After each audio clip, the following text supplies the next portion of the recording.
Alright, so back at it again with another unboxing. It's kind of obvious. We have less rumble in the Bronx and more rumble in the box. Yeah, that kind of went better in my head. So yeah, we're heading back to the island nation of Japan, and last time I was here, it got flattened by kaiju. This time it's getting towed up by Civil War. And don't kind of let the faceless mannequin meeples on the back of the box fool you. It's really just fancy cubes, so you're still gonna have to use your imagination. To be fair, abstract is just board game code for you basically have to squint hard enough to pretend this is fun. And yeah, I'm kidding for the most part. This game's from Hobby Japan. I don't know what printing this is or what version it is. Don't know what's changed from previous versions, and I'm not going to be butchering the names on the box, so don't even ask me. So let's look at the back of that. Okay, so there's nothing on the cover. We have the kind of rulebook right here, and thankfully the game's not a terribly heavy lift rules wise. And probably even, more thankfully, I can at least pretend to read this language here and understand it. So basically, the real hook of the game is a sort of like cascade effect, and you kind of start from the lowest region to the highest, and everything triggers in this little Rube Goldberg machine of reinforcements. And if you're playing with someone like me, somebody that has the tactical foresight of a goldfish, it turns into a comedy of errors pretty quickly. But we have the only punch board here, and these are the different regions. The quality is very good, actually. And then we also have the sort of swords, these sword tokens as a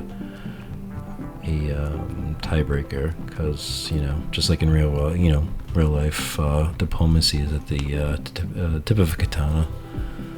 And we have the okay, so I take it back. I'm not entirely sure if this is Japan.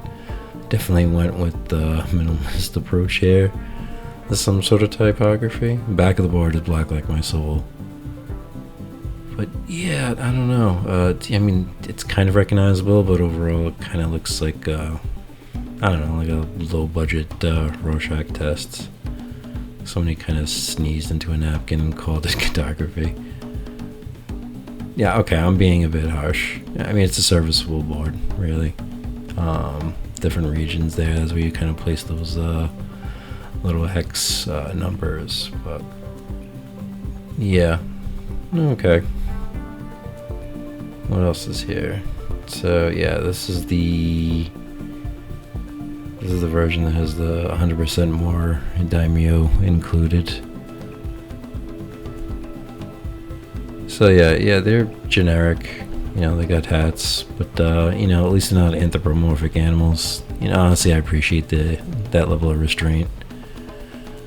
And here's the other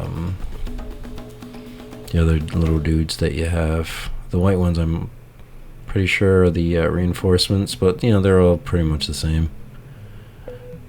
They do look like little temples rather than people, but like I said, you have to use your imagination. What else do we have here? Yeah, it's going all over the place. We got some baggies.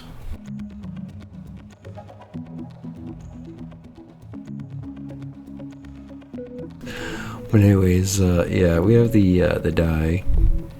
Actually, I actually kind of like the quality. The pips are really readable, so that's pretty neat. So these are the tactic cards. So yeah, let's see what these are about here. Artwork on the back's all the same. Kind of hard to read, actually. What does that sound like? A yo-yo move? Sub-squad? Okay, I didn't know they invented sandwiches. That just sounds like a weird band. And you got a rebel yell. Yeah, somebody's getting banished. Okay. So not too many of these. You basically have to waste a placement turn to grab one of these. And these are basically historical figures, which I don't know if kind of goes with the I don't honestly remember this bit of it, but the artwork on these are pretty neat.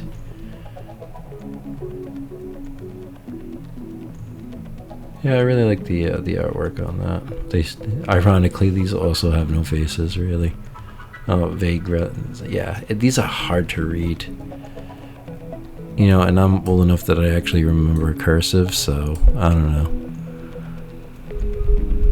Maybe it's just me. Maybe my eyes are getting that. But you know, yeah. So there's that. Really nice artwork. But at this point, I'm gonna kind of speed it up and call it a day.